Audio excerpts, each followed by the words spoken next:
Aí eu falei assim, verdade, isso aqui é o reino. Tantas denominações, tantos pastores juntos pelo reino, para que o nome do Senhor seja conhecido, isso é o reino. Então, é uma honra mesmo poder compartilhar com vocês aqui um pouquinho daquilo que tem nos movido. Pode passar, por favor? E algo que fica claro para a gente é isso aí. Ninguém pode servir a Deus sem uma visão espiritual. Uma visão espiritual. Ninguém pode servir. Sabe, se queremos servir ao Senhor de uma maneira eficaz, nós temos que ter duas chaves. Tem duas coisas que todo pastor tem que ter, todo líder tem que ter, que é uma fé viva e operante. Uma fé viva e operante. Não tem jeito. É impossível agradar a Deus, é impossível ver a Deus sem fé. É impossível ter essa comunhão com Deus, é impossível estar à frente sem ter fé.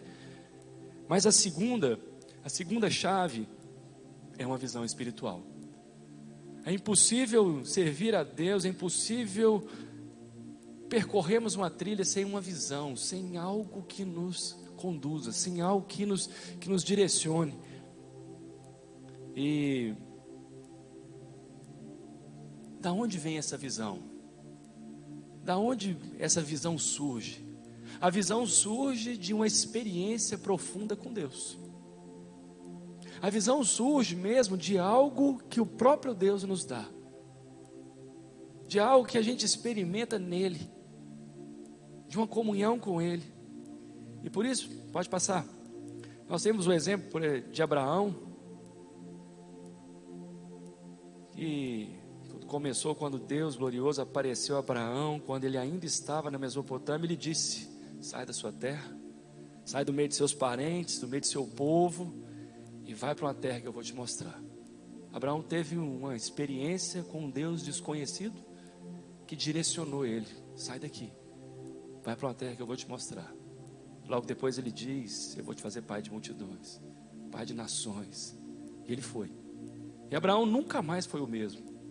Mudou. Ele tinha um outro rumo, ele tinha uma visão. Na sequência, pode passar, Jacó, Israel, um encontro marcante com Deus. Apesar de já abençoado por Deus, apesar da bênção já estar sobre ele, ele precisou de um encontro dele pessoal.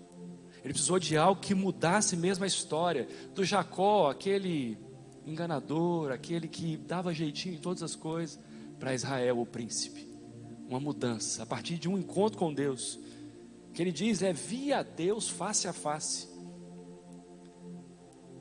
Ainda estou vivendo, mas algo profundo mudou em mim.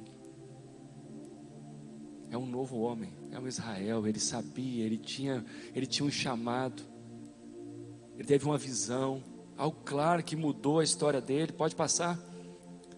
A gente vê também na história de Moisés. Moisés fica 40 anos num deserto, após ter tentado libertar o povo pelo seu próprio braço. Ele tentou fazer algo sem uma experiência profunda com Deus. Ele experimentou morte, ele experimentou medo, ele experimentou exílio, ficou 40 anos no deserto. Mas um dia ele tem um encontro com Deus, marcante, uma sarça ardente, e muda a vida dele. Quando ele tem esse encontro com Deus, a visão dele muda. De um exilado ele volta para ser o libertador de Israel, porque ele teve uma visão de Deus. Não algo que ele simplesmente determinou, uma meta, mas é algo que ele recebeu do próprio Deus. Pode passar. Então vem a pergunta, né? Qual é a sua visão? Qual é o sonho e visão celestial da sua vida e do seu ministério? Todo líder tem que ter isso. Não é simplesmente copiar o que a central faz, ou a comunidade Y, ou a igreja tal faz, não. Mas qual é a visão que Deus te deu? Estava meditando enquanto estudava essa palavra e meditando, qual a visão que Deus me deu? E eu me recordei de algo que aconteceu lá atrás, lá em 2004. E o pastor Aloísio Silva, pastor da Videira, os pastores fundadores da Videira, certa vez ele pregando lá na central, lá no início, cerca ali de 2004 para 2005 ali, não me lembro exatamente a data, mas por ali, bem no início. E ele pregava para os líderes ali de cela, eram poucos ainda. Eu era um deles. E ele, resumidamente, né, ele falava dos filhos de Adão e dos filhos de Caim. E ele ia dizendo, né, que os filhos de Caim, eles eram bons artífices, né, faziam coisas. Mas os filhos de Adão, a única coisa que descreve na palavra é que eles tinham filhos. Filhos. E os filhos de Caim, artífices, fazedores de coisas. E o pastor Luiz falou algo que marcou minha vida, mudou minha perspectiva, mudou minha visão sobre como viver algo do Senhor. Ele disse assim, ele contou uma historinha, né? Imagina agora alguém que muito hábil em fazer,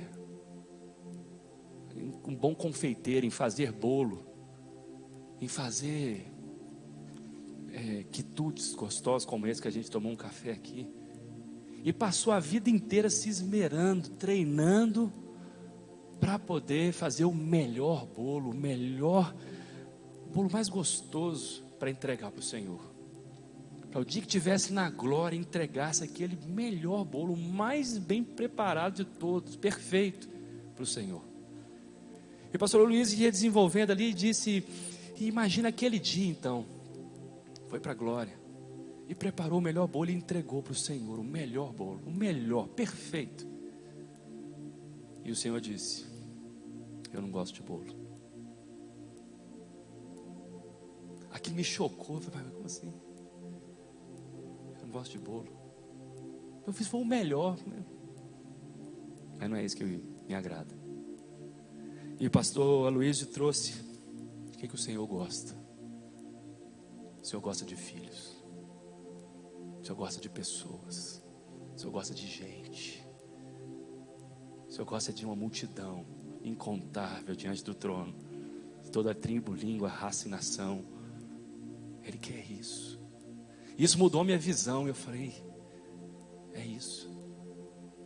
Eu quero um dia chegar para o Senhor, diante dele, e apresentar, Senhor, esses poucos aqui fui eu que trouxe. Eu quero te ofertar isso aqui. Eu gastei minha vida para fazer esses discípulos.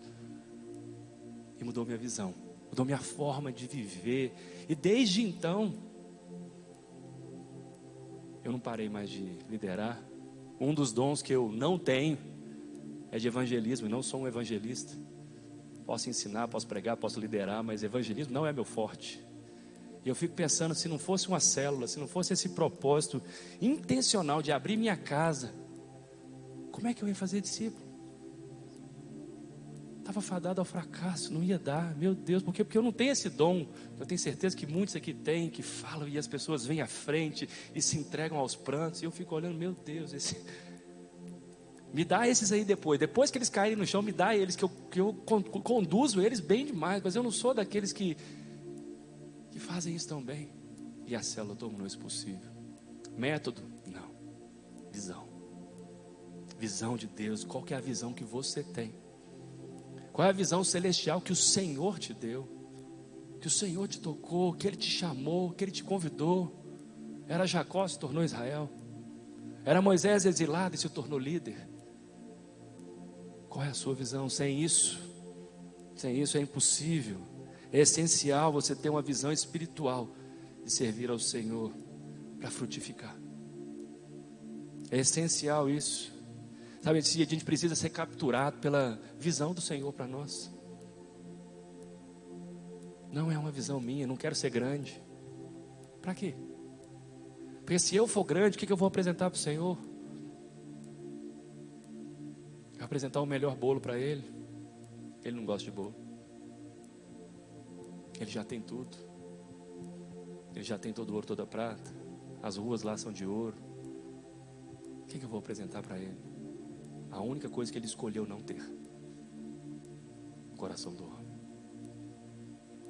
Os homens das quais Ele deu liberdade. Ele deu. E volta quem quer. E volta quem Ele move. E volta quem ouve. E eu quero ser instrumento disso. Eu quero ser instrumento disso. Pode passar. Então, a visão é um retrato do futuro que se deseja alcançar e que produz paixão e engajamento nas pessoas. É uma foto do futuro. Quando Deus me deu essa visão, e através dessa palavra que o pastor Luiz deu, a minha visão é mesmo chegando diante do Senhor e ter uma pequena multidão atrás de mim, para eu apresentar para Ele. Essa é a visão, isso me move. Um dia eu quero ouvir do Senhor: servo bom e fiel. Servo bom e fiel. Entra para o gozo, entra para a minha alegria, entra. Eu só quero isso, isso me move em qualquer situação, independente da circunstância. Está dando tudo. Ontem eu falei muito, preguei isso muito ontem lá para os líderes lá do pastor Ricardo.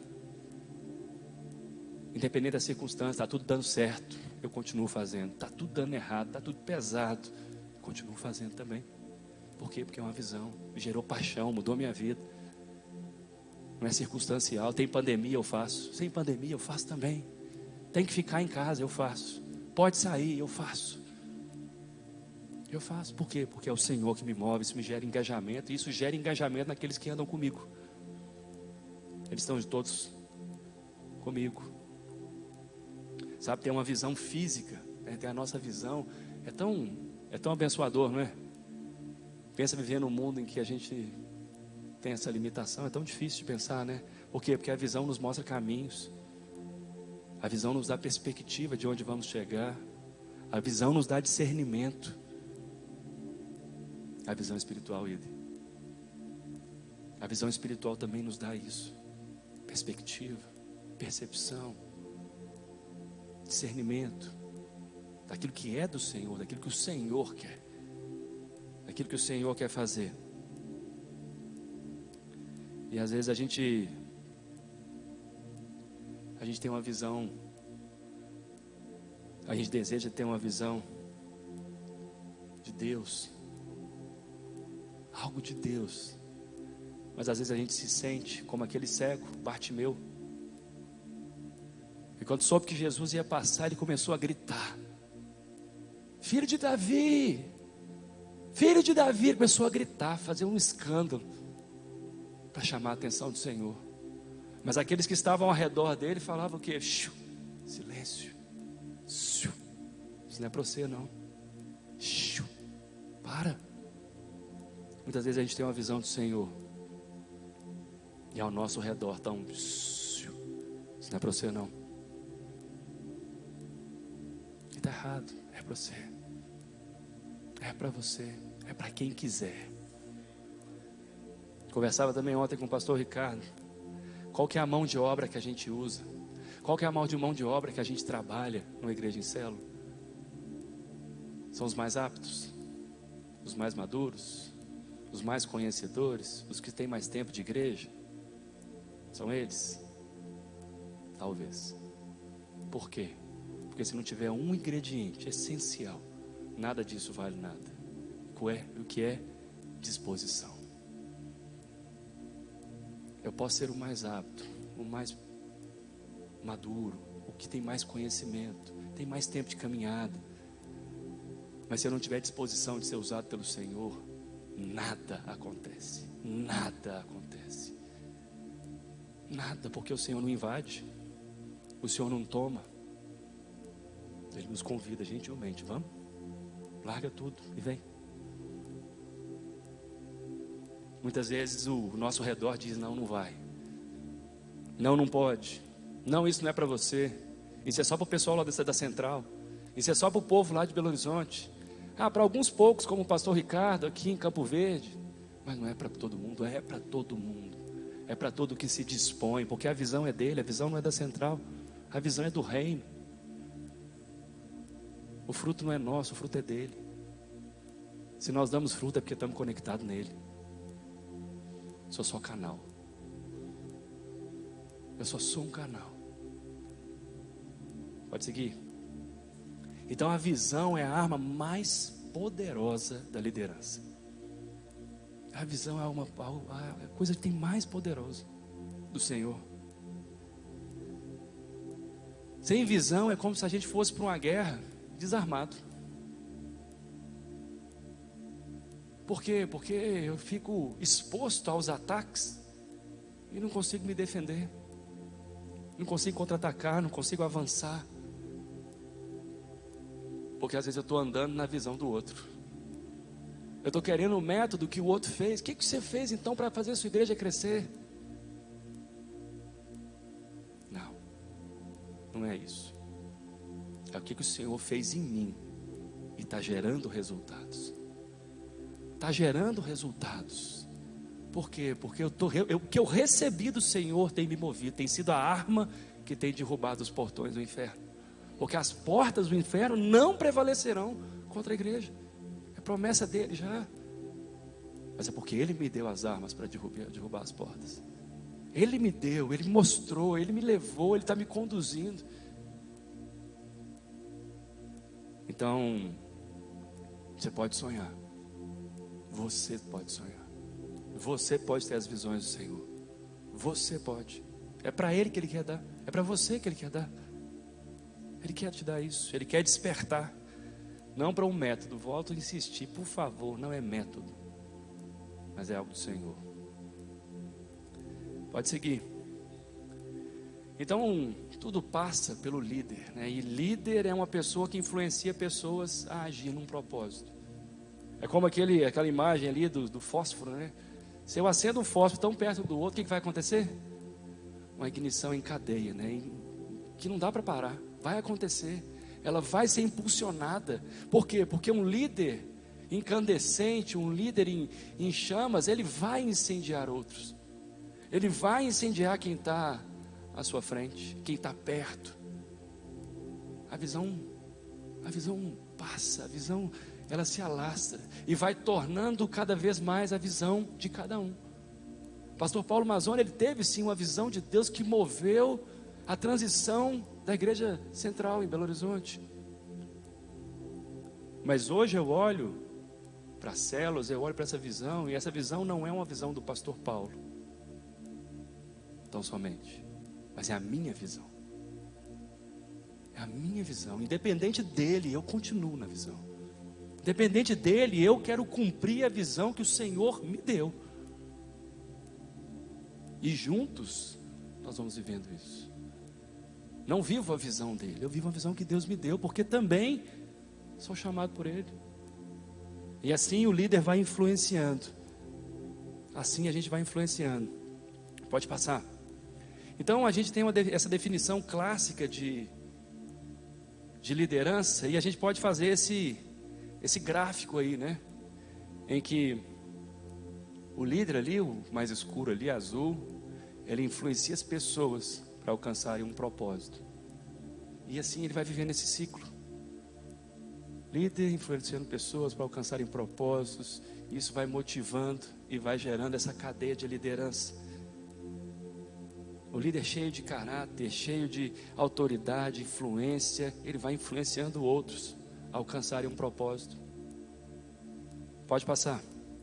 Mas muitas vezes a gente vive uma visão assim. A gente vive uma liderança assim. O que está faltando ali nessa liderança? O que falta aqui? Um propósito. Falta uma visão clara de onde nós estamos indo. Sim, tem alguém que influencia. Tem pessoas que são influenciadas, mas nós estamos indo para onde? E aí essa muitas vezes é uma visão de quê? De manutenção. Só manutenção. E eu vou ali mantendo as pessoas que estão comigo. Eu vou entretendo elas. Eu vou gerando atividades, eventos, para que elas fiquem, permaneçam aqui. Tentando sempre gerar algo mais interessante, que atenda aos anseios delas, e que as mantenham aqui no mesmo lugar comigo. Essa é uma visão de manutenção. Essa é uma visão que não tem propósito. Onde nós vamos alcançar? Qual é o fim? E a gente vai ali vivendo. É um líder muitas vezes carismático, influenciador, tem mesmo o dom que Deus deu, mas não tem uma visão, não tem um propósito bem definido. Ou se tem, calou-se para poder agradar o povo, agradar as pessoas, com medo de perdê-las. E assim permanece ali só na manutenção. Pode passar. A gente também tem esse outro modelo que muitas vezes a gente vive. Pessoas para atingir um propósito. Pessoas para atingir propósitos. E aí o que falta ali? Falta o líder. Porque muitas vezes a gente dilui tanto a liderança é tão diluída ali, e cada um lutando pelo seu próprio propósito, pela sua própria visão. Eu quero que as senhoras, o grupo, o Ministério de Senhoras alcance aqui 5, 6 chás aqui das senhoras até o final desse ano 2022. O louvor tem que gerar o melhor louvor possível, e se esmerar mais na guitarra, no baixo, na bateria, até o final de 2022, e cada um vai andando num propósito, diluído, sem uma liderança clara, sem um propósito claro para tudo isso. E vai sendo claro a falta de uma liderança visionária, a falta de uma liderança corajosa, que diga: nós todos estamos andando para uma mesma direção. O líder muitas vezes fica ali só encarregado de administrar aquelas várias visões, aqueles vários propósitos no meio daquela comunidade. Apagado, desencorajado, só ali vivendo isso. E tem esse último, pode passar, esse outro modelo, em que um líder que tem um propósito, um líder forte, recebeu um propósito de Deus, uma visão de Deus, mas o que lhe falta? As pessoas. Ele não consegue compartilhar da visão e do propósito dele com outros.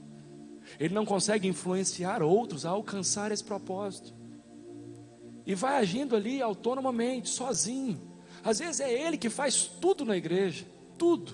Ele não consegue delegar, ele não consegue colocar outros na equipe, ele não consegue atrair, ele não consegue incendiar outros, e vai fazendo tudo. Cansado, cheio, esgotado.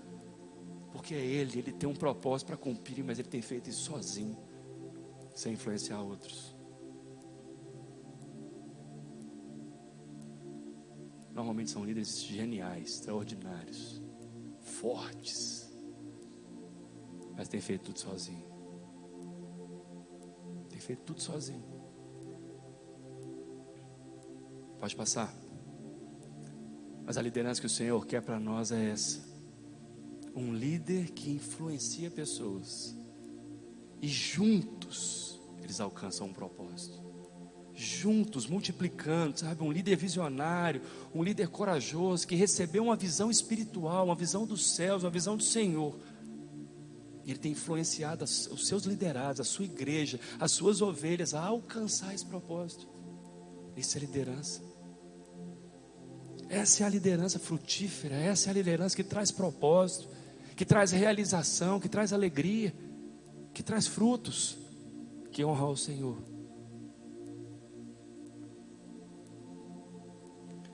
E por isso a gente tem que, pode passar, a gente tem que entender o que é a igreja. O que é a igreja de verdade? Como que nós deveríamos liderar a igreja? Já que ela é tão preciosa aos olhos do Senhor.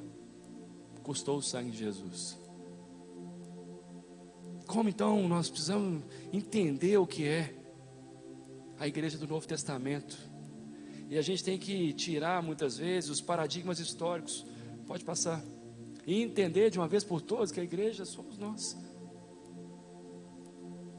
A igreja somos nós. A igreja é o povo de Deus. A igreja são os filhos de Deus. Pode passar. Somos nós, somos eu e você. Pode passar. Somos nós com um propósito, uma missão e um plano simples. Simples diante do Senhor. É simples. Não é complexo, não é difícil. Nós precisamos responder algumas perguntas para o nosso povo. Para que igreja? Qual que é a missão da igreja? O que Deus espera de mim? Nós precisamos responder isso para o nosso povo, para aqueles que andam conosco. Talvez hoje, no meio da igreja evangélica, nós tenhamos o maior problema, que são os desigrejados. Dizem as estatísticas aí de IBGE, que o mesmo tanto de pessoas nas igrejas atuantes é igual ao número de pessoas fora das igrejas já. Por quê? Porque talvez não entenderam o propósito. Para que a igreja? Se eu posso ter uma comunhão com o Senhor sozinho e isso basta, para que a igreja? Para que eu vou viver comunidade? Para que eu vou viver as lutas que existem para viver a igreja? Para quê? Se eu não entendo o propósito. A gente precisa responder isso. A gente precisa responder isso que é tão básico para a igreja. Pode passar.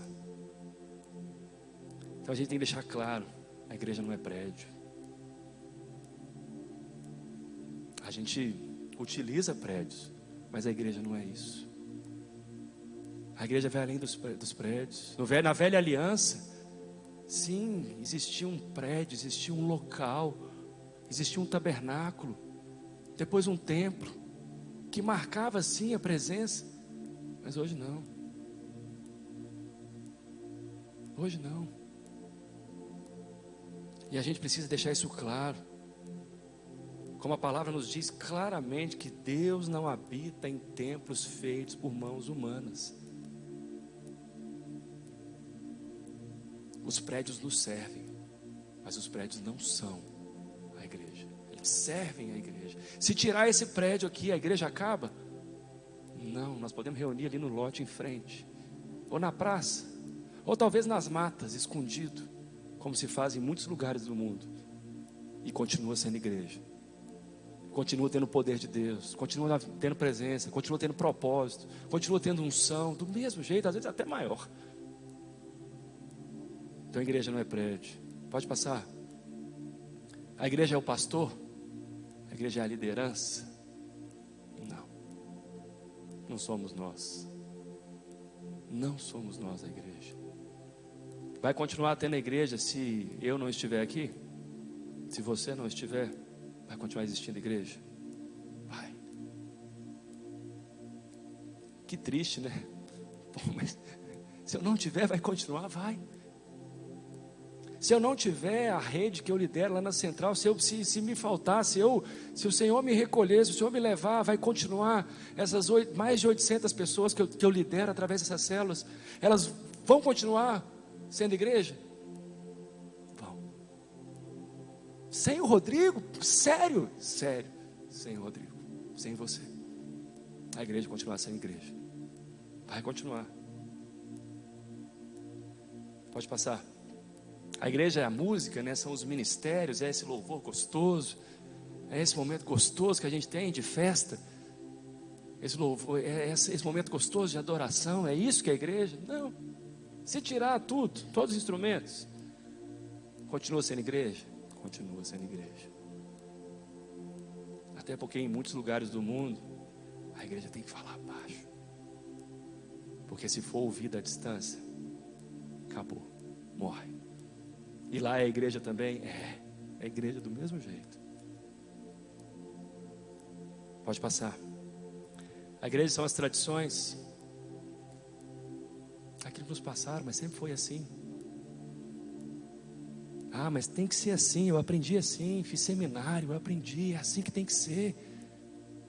O meu pai era assim, meu avô era assim, e aqueles que antecederam eram assim, então tem que ser assim. Se não for assim, não é igreja.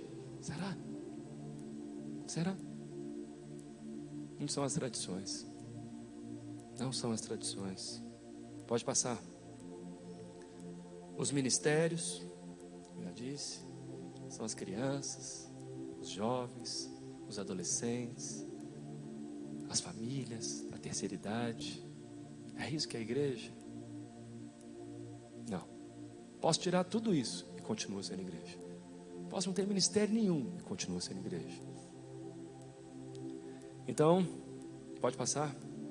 A gente sabe que para todas essas perguntas a resposta é não. A resposta é não. Então o que a gente tem que fazer? Pode passar.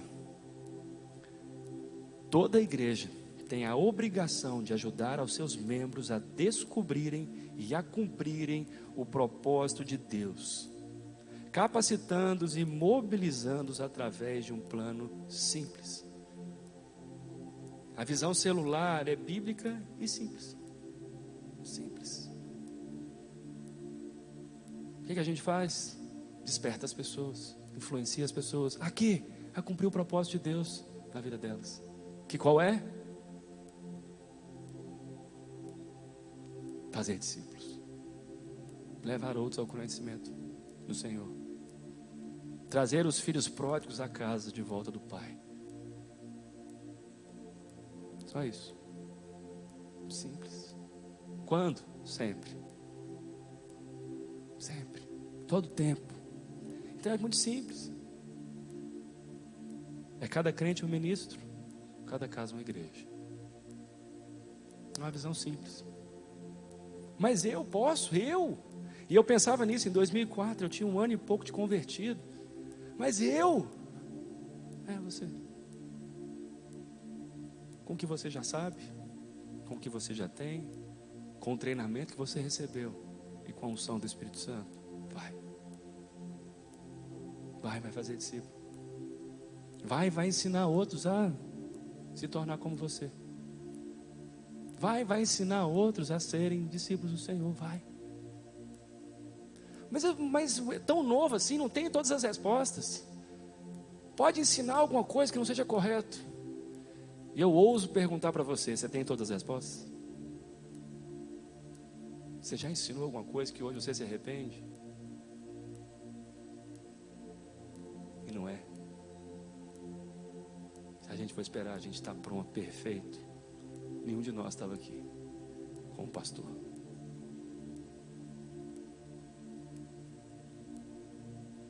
Ensinar a igreja um plano simples, propósito de Deus e capacitação. Por isso que a igreja de célula é uma igreja muito dinâmica. O tempo inteiro a gente está capacitando, o tempo inteiro a gente está ensinando. Não é simples como um carrinho de controle de corda, né? Em que a gente rodou, depois você solta, ele vai. Só que o que acontece ali na frente? A força da corda acaba, aí eu tenho que dar corda de novo, e ela vai. Eu não posso largar, porque a capacitação é contínua. Assim como nós, a capacitação é contínua. Ai de nós parar de buscar o Senhor, ai de nós parar de nos capacitarmos, a corda acaba. Então a mesma coisa, a igreja em célula é dinâmica por isso. Veio a pandemia, e aí, o que a gente faz? Para tudo. Não, vamos embora. Deus, o que a gente faz? Deus, vamos buscar. Abre online, vamos embora. E como é que faz? Vamos ensinar todo mundo a fazer isso. Como? Vamos ensinar. Abre um Zoom, abre o WhatsApp, abre aí e vai e junta com o seu pessoal. E vamos capacitando, e vamos aprendendo a fazer. Acabou a pandemia, ou melhorou, né? Os aspectos, em nome de Jesus está acabando, amém? Amém. Aqui vocês estão bem demais. Lá em Belo Horizonte, meu Deus, que pressão ainda. Acabou a pandemia agora? Agora faz o quê? Continua online? Não, agora volta para o presencial. Ah não, mas eu não posso mais. Ah, mas agora eu gostei, eu ganhei tempo, agora minha agenda está cheia. Não, volta. Não, mas eu não quero. Volta. Capacitação contínua, sem parar, a igreja dinâmica, viva, o tempo todo demandando de nós. Por quê? Porque nós temos um propósito, nós temos uma visão clara daquilo que Deus nos chamou, e nós vamos empenhar todos os nossos esforços, os melhores esforços, o melhor que a gente tem para alcançar isso, ainda que nos custe dias, meses, anos, todo o dinheiro que a gente tem, tudo que a gente possui, mas nós vamos fazer, porque é isso que o Senhor nos chamou para fazer. Pode passar. Rick Warren traz esse pensamento, né? Há um exército de crentes sentados em igrejas, esperando para serem mobilizados. Se pudermos descobrir uma maneira de transformar os frequentadores em um exército, de transformar consumidores em contribuintes e de transformar espectadores em participantes, isso irá mudar o mundo. Isso vai mudar o mundo. Dia de Pentecostes, 120 homens e mulheres se reunidos numa sala. O Espírito Santo veio E o que aconteceu? O mundo mudou. O mundo mudou. Porque um exército se levantou. Consumidores tornaram-se contribuintes. Espectadores tornaram-se participantes. Traidores se tornaram fazedores de discípulos. Pedro é um alento, não é? Pedro é um alento para a gente, não é? Depois de negar Jesus 3 vezes, ser restaurado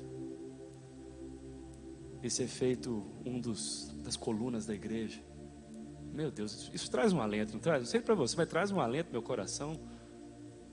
Posso já ter feito bobagem, mas eu sei que no Senhor tem um impulso. Eu tenho um impulso para a segunda chance. Tem espaço para os que erram. Tem espaço para os que já não fizeram as coisas tão perfeitas. Tem espaço, porque a obra é dele. Ele só precisa de canais limpos para fluir. Então, se a gente fizer isso, o mundo vai mudar. Pode passar. E por isso, há cerca de 500 anos atrás, tivemos a reforma, a renovação da igreja. Só que a renovação da igreja trazida ali pelos reformadores, ela foi muito centrada na doutrina. Ela foi muito centrada no entendimento da igreja, na profissão de fé da igreja. Mas hoje eu creio que nós precisamos, e a igreja passa aí nas últimas décadas por uma nova reforma, uma reforma eclesiológica, em que sim, os reformadores lá atrás tentaram fazer, mas não conseguiram. Eles conseguiram sim mudar muito da teologia, muito da doutrina, centralizá-la na palavra, mas eclesiologicamente falando, não se mudou muito. Não se mudou muito, porque é muito comum, a gente vê alguns passos muito semelhantes à igreja daquele tempo, ainda hoje. As pessoas que vão num prédio, uma catedral, num dia especial da semana, sábado ou domingo, e alguém, um sacerdote, diante de alguém, de um sacerdote, de um ministro, que faz algo para elas, prega, ensina, motiva, entretém, absolve, ou faz algo para elas, um ritual, por um preço, por ofertas. Isso não parece muito ainda hoje? É a igreja lá dos reformadores, que eles conflitaram, mas essa igreja ainda é muito semelhante hoje. Precisamos de uma renovação, de uma reforma eclesiológica. Precisamos de uma reforma do jeito de ser igreja, na forma de sermos igreja. Pode passar. E esse movimento de renovação da igreja, ele passa por entendermos isso, o sacerdócio universal dos crentes. Os reformadores tentaram levantar isso, mas não foi com muito êxito. Mas todo crente é um ministro. Todo crente é ministro. O clero tem que ser retirado. Nós não podemos continuar entendendo que existe alguns escolhidos para ter experiência com o Senhor e liderar, enquanto outros são apenas alimentados.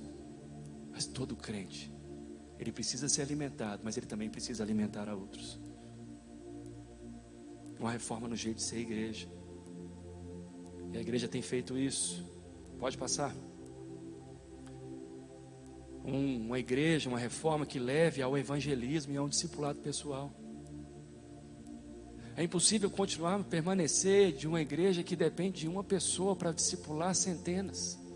Isso não funciona.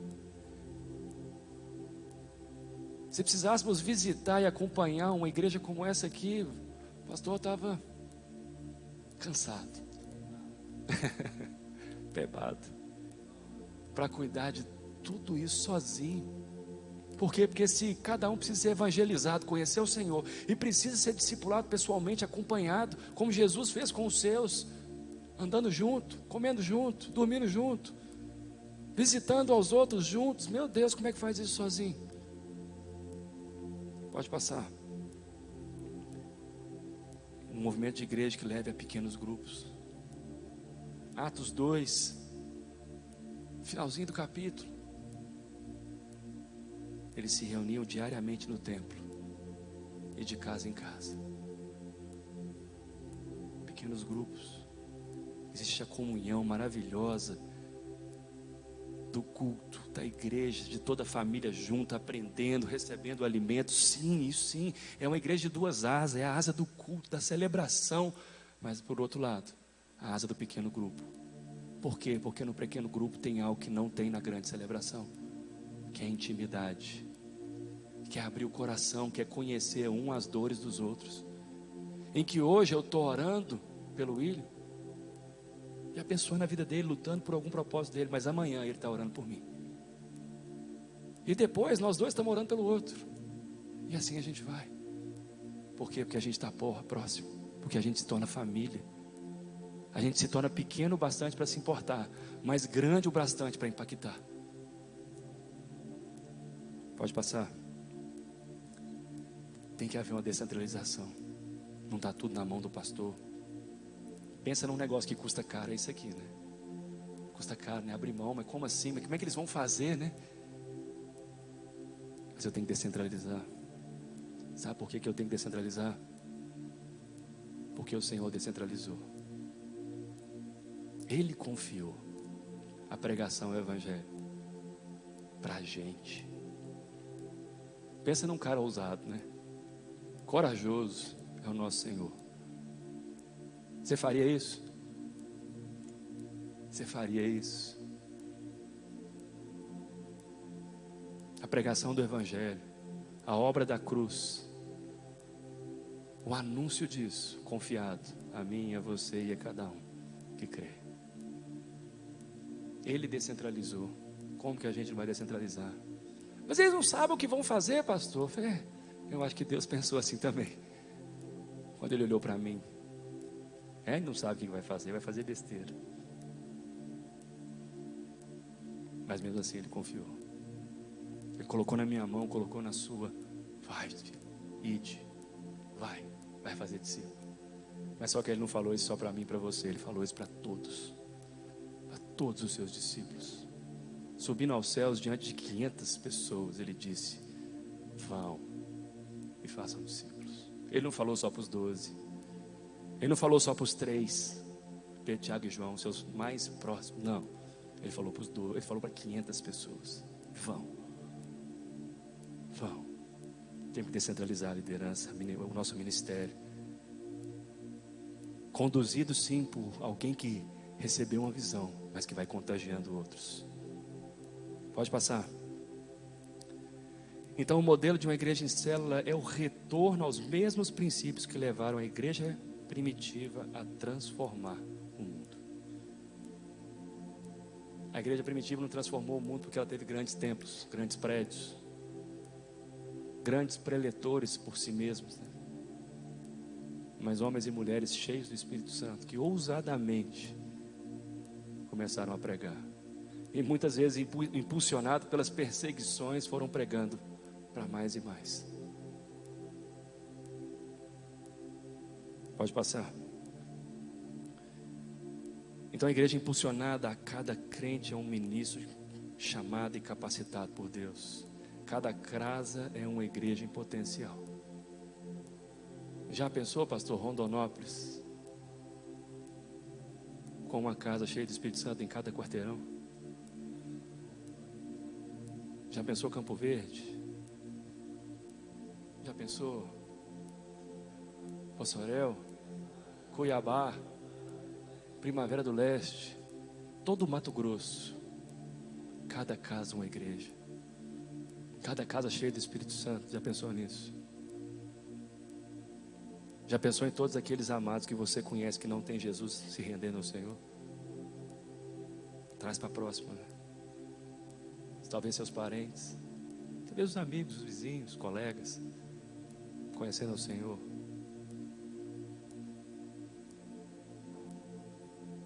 Vai tornando possível quando tem mais gente pregando. Vai tornando possível quando tem mais possibilidade aberta às portas. Porque hoje nós chegamos num ponto em que quando a gente convida alguém assim, ô meu amigo, tudo bom, ótimo, vai um pastor demais lá na minha igreja, está tendo uma série bacana demais, nós estamos numa campanha maravilhosa, vamos lá na igreja? Quantos nãos a gente já recebeu? De jeito nenhum, pisar em igreja, crente, pastor para roubar o meu dinheiro, me desculpe, não sei se vocês ouvem isso aqui no Mato Grosso, mas lá em Minas a gente ouve muito, pastor para roubar o meu dinheiro, o quê? Não vou de jeito nenhum, não piso numa igreja. Mas quando eu chamo, vamos para minha casa, a gente tem um grupo lá. E o último que eu convidei lá, um colega de academia, convidei, vamos lá na minha célula, vamos lá na casa de uma amiga, a gente se reúne lá. E a primeira coisa que ele olhou para mim e falou assim, aqui, eu sou ateu, eu não creio naquilo que você crê. Mas eu falei, não tem problema não, vamos comigo, é um dia do amigo. Ele olhou, porque é um dia do amigo, e você está me convidando, eu vou, à casa desse seu amigo, só por isso. Se eu chamasse ele para a igreja, ele não ia de jeito nenhum, de forma alguma. E ele foi, ouviu. E falei com ele essa semana agora, que dia que você vai voltar na célula? E aquele que disse, eu não gosto de religião, ele me disse, até me surpreendeu. Sempre que a gente se surpreende, né? Mas ele disse, eu preciso voltar lá mesmo, eu estou precisando.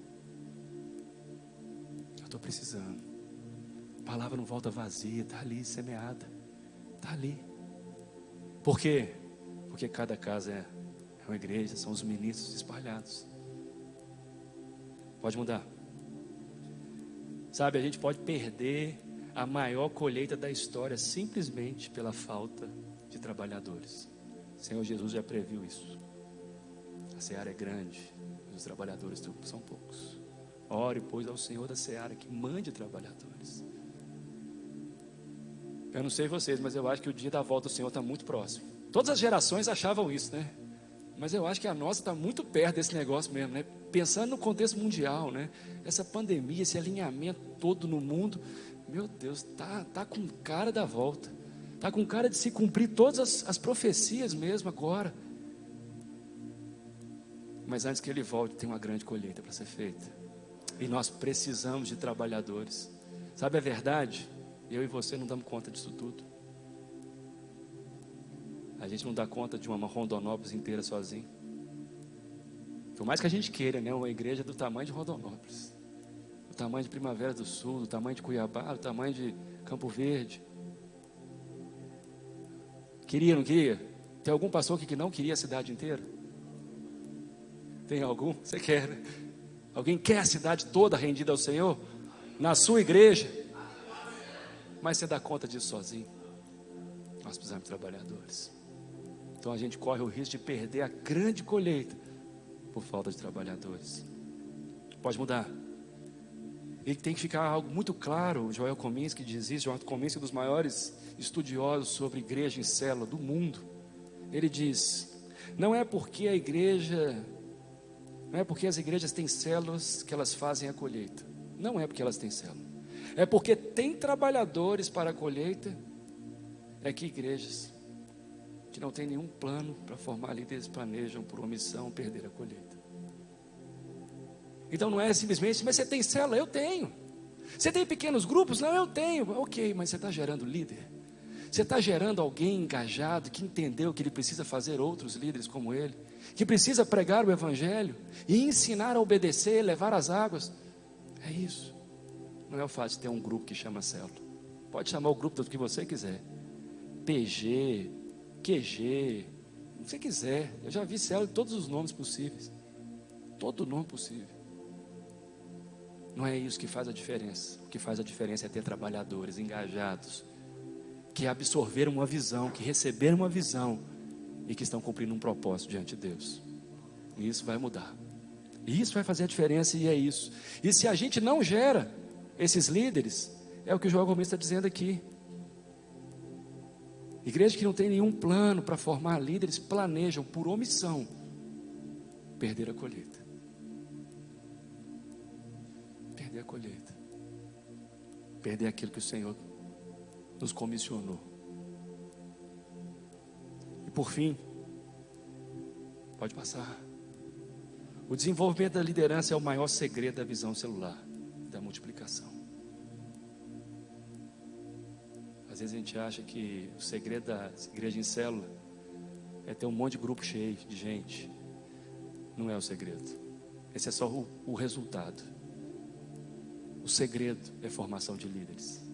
O segredo é a formação de outros líderes. Porque eu já descobri, encher uma casa não é muito difícil. Não é muito difícil. Se você colocar um bom lanche, um entretenimento legal, um clima gostoso, você enche uma casa. Mas não necessariamente você faz discípulos. E um dia, aquilo se esgota. E da mesma forma que eles vieram, eles se vão.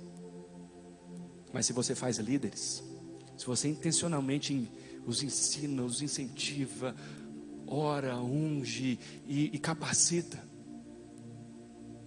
muitos vão ficar. E vão se converter de verdade. E vão se tornar discípulos verdadeiros. E vão fazer outros discípulos verdadeiros. E assim a obra anda. Então o segredo está em fazer líderes que se multiplicam. Líderes que se multiplicam. Então essa é a mensagem. O desafio que eu queria trazer para vocês aqui, essa manhã nesse café. Compartilhando um pouquinho daquilo que Deus tem feito em nós e através de nós, né? Na minha vida, mas na central. Desafiando você a, talvez, se Deus te der essa visão, a fazer o mesmo. E mudar a cara do Mato Grosso. E quem sabe o avivamento do Brasil não está começando aqui. Quem sabe aquilo que o Brasil quer está começando aqui no Mato Grosso. Aquilo que o Brasil precisa. Eu oro por isso. Quem sabe está aqui. Então, pastor, para a gente encerrar aqui, feche seus olhos. Feche seus olhos onde você está. E diante disso, começa a falar com o Senhor. Declara para o Senhor aí, o que ficou no seu coração? O que você quer?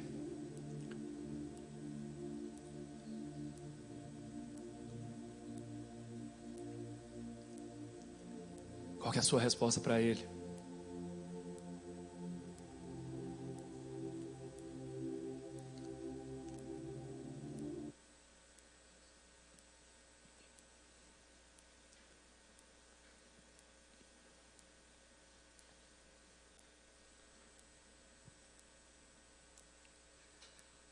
Senhor Deus, eu te louvo, te agradeço pela vida de cada um desses pastores, cada um desses homens, dessas mulheres. Pai, que já tem dedicado a vida ao ministério, ao Senhor, a te servir, a honrar o teu nome. Pai, abençoa-os, Pai.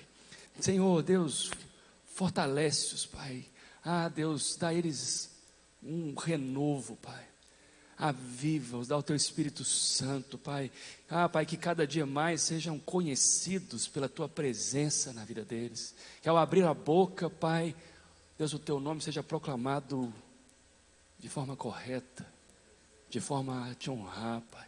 Dá a eles muito fruto, guarda suas famílias, guarda sua saúde, guarda por onde forem, Pai. Pai, mas eu te peço, Pai, dá a eles o que eles não têm. E o Senhor sabe o que eles não têm. Dá a eles o que eles precisam, Pai. Deus, se é visão que eles precisam, dê a eles a visão celestial do Senhor. Se é coragem que eles precisam, dá a eles coragem, como o Senhor deu a Josué. Oh Deus, faz, Senhor Deus, um sobrenatural aqui. Unge mesmo, Pai, esses homens, essas igrejas, essas mulheres, unge, Pai, para que o teu nome seja conhecido aqui em Rondonópolis, por toda Mato Grosso, pelo Brasil e até os confins da terra, Pai. Levanta mesmo aqui o teu exército, Pai. Pai, para que possamos adiantar a tua volta, para que o teu evangelho seja pregado até os confins da terra, para que toda nação, povo, tribo, língua ouça do Senhor. E aquele anseio nosso aconteça aos nossos olhos, a tua volta. Oh Deus, abençoa-os, Pai, abençoa, renova porque eu sei, porque sou um pastor também, Pai, como é cansativo, como é desgastante. Eis a obra, renova-os, Pai, renova, vem com o renovo do Senhor, renovo, graça, favor do Senhor sobre eles, e dá-lhes um ministério ainda mais frutífero, ainda mais frutífero. Vem o teu reino mesmo sobre eles, vem o teu reino, vem a tua graça, vem o teu favor sobre eles. A mesma unção que está sobre nós, venha sobre eles. Multiplicação, bênção. Oh Deus, abençoa-nos, Pai. É o que eu te peço, agradecido, no nome santo, precioso do nosso Salvador, Jesus Cristo. Amém? Amém? Amém. Glória a Deus. Não sei se a gente vai louvar o Senhor aqui, mas eu estou à disposição, viu? Quiser fazer perguntas, eu estou aqui à disposição. Ok? Não sei se a gente vai louvar. Os pastores.